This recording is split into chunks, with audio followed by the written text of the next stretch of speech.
about the difference in the track for these sprinters, but I would be curious with Peyton Milo, a minute and 13 off of her qualifying time. Is it the wind? Is it the environment?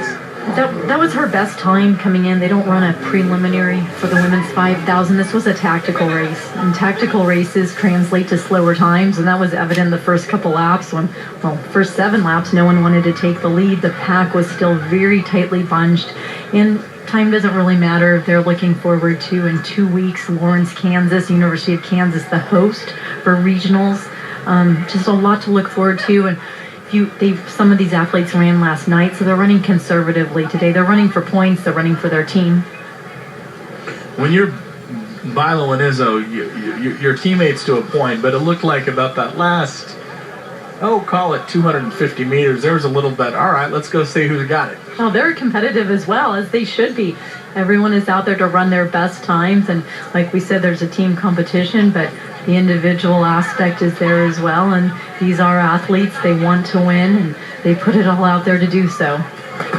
What point in the race, as we look at the men, the double waterfall start for the men's 5,000 meters, it gets underway here. There is 38 athletes that toe the line in the waterfall start, and they will be extremely packed together. The best times coming in here anywhere from 14:02 to 15:25. 13:40 is your Big West record, set by Ben Bruce out of Cal Poly. Back in 2005, the meet record is a 14:03, and that record has stood for some time. Peter Brett, back when Fresno State was part of the conference, and it's been over 30 years that record has stood. That is a long-standing record. With a 14:03 meet record is a phenomenal time, but the Big West record at 13:40 by Ben Bruce back in 2005, part of that Cal Poly squad, is very, very impressive. And speaking of Cal Poly, we've got the senior Nick Wolf out here wearing hip number 5. He won the steeple, the 3rd time in his career that he's won the steeplechase at the Big West Championships. He's back to help his team in this men's 5,000, as is Clayton Hutchins, doubling in the 5,000 as well as the 1,500, the junior out of Cal Poly wearing hip number 2. And the winner from last night's steeplechase was Trevor Halstead, the senior from UC Davis. He's in this tightly bunched pack, as is the junior from Cal Poly. The 2nd place runner in last night's 10,000, Boyle Swanjet, is out there as well, Justin.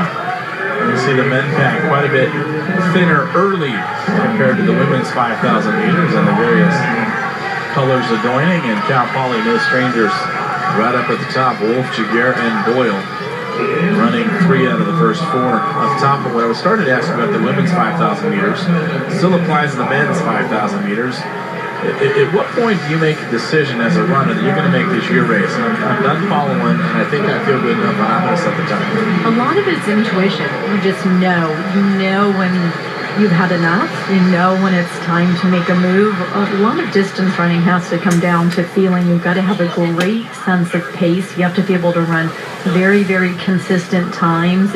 Let's say you're going out to run a personal record or a PR, you know to get to that, you have to hit certain splits each 400 meters. So most distance runners are very well versed in timing as well as feeling. So to answer your question, Justin, they just know when it's time to make a move, and also tactically they can feel when the other athletes around them are getting antsy and they want to make a move as well. So a little bit of anticipation comes in as well, and saying, okay, I'm going to make my move to get out front first because I feel the rest of the top runners there are wanting to make a move as well, as we see 4, the Cal Poly distance squad out here with 1 Long Beach State athlete thrown in there, and here comes a 5th and a 6th Cal Poly Mustang to join.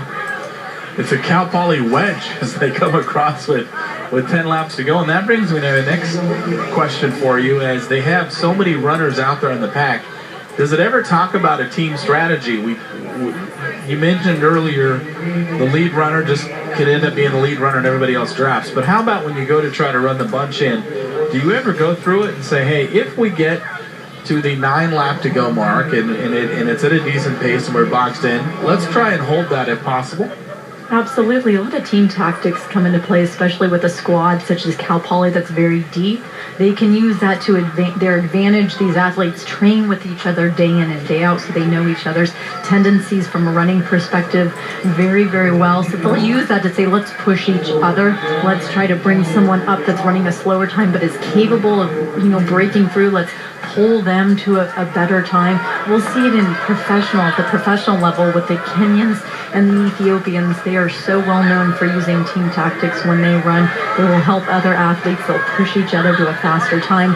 They will take turns with the lead, as we talked about as well, trying to take a little bit of the work away from a teammate that's been pushing the pace for some time. Still anybody's race as they approach the 8th lap to go. And standing by with Lindsay Thury is the reigning women's 5,000 meters champ for the first time in what looks to be a storied career. In front of us, Lindsay, Katie Izzo, the champion of the 5,000 meters. Katie, a first-time champion like they just mentioned, that's because you're only a freshman. Yeah. How did you come in and win this race in your first year as a collegiate athlete? Yeah, well, I've never run the 5K before. I never wanted to at all. I just wanted to focus on the 15 because I kind of came from like running 800 and 2 mile in high school, and I never thought that I'd ever run the 5K. I really just wanted to prove myself in 15 to my coaches, so like I wouldn't have to run the 5K. But then I thought about it, and with all of our endurance training and distance training that I've gotten this year, I thought, why not try it? Why not just try to score some points for the team and everything? And so I'm really happy I ended up doing it, for sure. I would guess you're pretty happy. You win this race. You're going neck and neck for a while with your other freshman teammate, Peyton Milo, training with her. What kind of camaraderie did you develop, and also what kind of strategy did you have going into this with her? Yeah, so my coach told us just don't be like the sacrificial lamb. Like, don't go out too hard and lead the whole thing. Just kind of try to stay within the pack. And my goal was just stay with Peyton. She's just an amazing, amazing person, teammate. She's just this incredible runner. She made it to nationals on her own this year during cross country season, and she's like such an inspiration to me and the whole team. So we've been training together day in and day out in practice, and she always pushes me every single day, and so we kind of just decided to go for it, and I'm like so proud of her, and she's definitely made me a better runner, for sure. You mentioned the 1,500 earlier, and then you go into the 5,000. What went into sitting down between those two races and getting your legs ready for that many laps? Yeah, I didn't really know what to do. My coach just kind of like, get some food in you, just kind of like right after 15, she's like, just kind of like, okay, you're done with that, now just focus on the next race and everything. So kind of just tried to stay relaxed, but it was definitely a quick turnaround. In high school, I would always do the 800 and 2 mile, and so I'm kind of used to going just with not much time in between my races. So I think my training last year, just doing both those races with such short recovery, kind of helped me for this race. Katie, congratulations. Thank you so much. Justin, she didn't even want to run the 5,000 to begin with. Can you believe it? Well, I can now. If you're going to run it because you want to, why not win it, Milena? Absolutely. She won it in style, and 1,500 earlier today. Great finish for her earlier, and 5,000. I'd say that's a good day at the office. The fountain of youth is abundant in Cal Poly San Luis Obispo right now. Third in the 1,500 meters, and then she just decides to, I don't know, let me enter the 5,000 meter, coach, and it turns out I win it. I didn't really want to, but I did it, and I won it. Okay.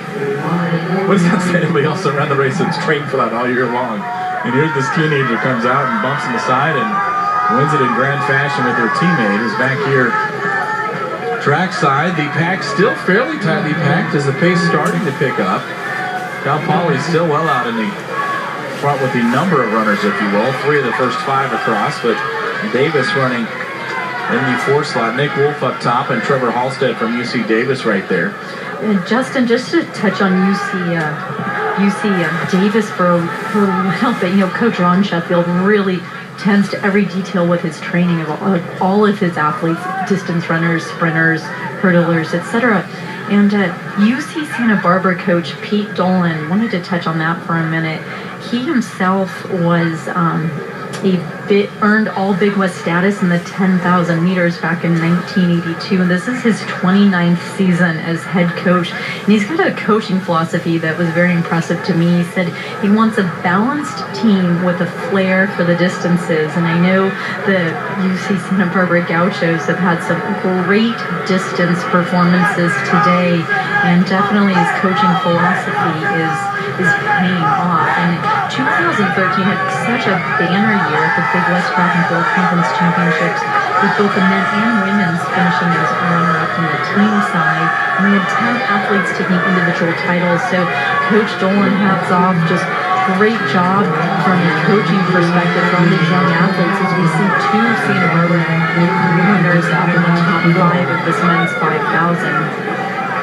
4 laps to go as the pack clears through, and they cleared at about the 9:25 mark. So we'll see what the finishing mile will be here as they are down to the final 1,600 meters. And the men's side coming in, no strangers. If you've been joining us all afternoon and following along in the various platforms, you know that the black and gold of Long Beach State, the men, are going to forfeit in the afternoon. But what you might not know is a pretty darn good battle going on for second and third and fourth, for that matter, Melena. Santa Barbara, Davis, and Poly. That's right. In fourth place, Cal Poly, 92 points, 93 points to Davis, and we go 104 for Santa Barbara. In first place, we see the beach flags out here of Long Beach being showcased around the stadium. 156 points for the 49ers. You see pretty much the same time as they had come around last time, as they are on a pretty decent pace here with what's going to amount to be 3 laps to go. Cal Poly, 6 runners up near the front, and you see Tylee Jobin in the back with 5 more. And just in the 5,000 is an interesting race. We have a lot of pure distance runners, someone from a 10,000 will step down and run a 5,000, but also we have 1,500 meter runners that will jump up and run a 5,000, as we saw Katie Izzo did, being a 1,500 meter specialist. And a lot of times that speed and that natural ability for speed comes into play in a 5,000 over the last 800 and 1,200 meters. So we've got quite a few 1,500 meter runners, specialist men in this race. So it'll be interesting over the next 3 laps how that speed plays out and determines the top 3 finishers. And those points are big. Those points mean a lot right now. Now you start to see the kick enter into the equation as they approach 2 laps to go. It is Davis, Trevor Halstead, going stride for stride with Swarneet Boyle from Cal Poly. And then everybody else trickles by in the final 800 meters here in the men's 5,000 meters in the Big West Track and Field Championships. And after this goes final, it'll be the most exciting events of the afternoon, at least in my opinion, the 4x400 meter relays. We love the 4x400 meters, Justin. So fun. Great aspect to the team competition out here. Obviously very close in the team standings, so all those points may become very, very important in that last event, the relay event. We're going to see a lot of athletes that have competed earlier today in that 4x400. So Thaddeus Smith, we don't know what's going to happen with him after that pulling up out of the 200. Don't know if he'll compete. He was slated to, but lots of athletes that have competed early in the sprint will come back and join their teams in the 4x4s. We have a Northridge runner there with 3 Mustangs and 3 Gauchos as well, 2 Northridge runners. Excuse me, let me get some pit numbers. That's a nice salary. That is. That's the 3rd time we've seen him today. That's impressive. 800, 1,500, and the 5,000, winning the 1,500 over Cheyenne Missouri. Missouri coming back, winning the 800, and now out here in the 5,000. That is quite a full day for this young gentleman out of Cal State Northridge, the senior. The pack continues to thin out here as they go down the back stretch, and they have about, we'll call it 600 meters left.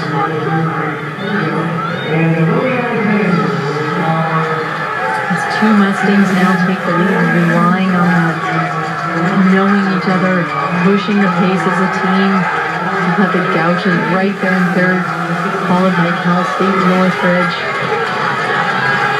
A very tactical race indeed, as they are all going to cross with the bell lap to come at about the 13:55 mark.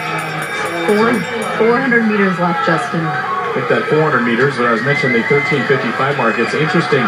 You talked about the tactical races, clearly not running for time, as all these guys qualified well into the low 14s. So they'll be almost a minute off of that pace today, but as you mentioned, it's not about personal best times, it's about team points this afternoon. It's about scoring points for your team. It's about placement, position. 2 Mustangs, 1-2. Then we have Gauchos in 3, 4, and 5. So team points of utmost importance right here, Justin, is coming towards the home stretch. Quite a battle right now between the teammates from Cal Poly. It's going to be a Cal Poly 1-2 finish. It's just going to mean which Cal Poly Mustang is going to call himself the 5,000 meter champion. And legging it out coming down is Nick Wolf, the senior, takes the steeplechase title, 3 out of his 4 years at Cal Poly. And now, oh, what the heck, let's add a 5,000 meter trophy right next to it. Why not? Let's just sweeten the deal and then go and run the 5 and win it as well. Great performance by Hamlin Washington yesterday in the steeplechase. Very, very impressive. Winning his 3rd Big West title in the steeple and now bringing home a Big West championship individual title in the men's 5,000. So the men's 5,000 meters goes to the Cal Poly Mustangs. Nick Wolf, his 2nd individual championship of the weekend, after he takes down the 5,000 meters in grand fashion down the backstretch. And the question, as the coaches will start their noodling, if you will, at our athletes of the meet for both the men and the women. Willie Alexander, 4 seconds today for Long Beach State in the long jump and the 100 and the 200. He was a member of the 4x100 meter relay. Did pretty good at the triple jump as well. We'll show you things in a matter of moments after the backside of the break. And when we come back, we'll update you on the scoreboards, the team standing.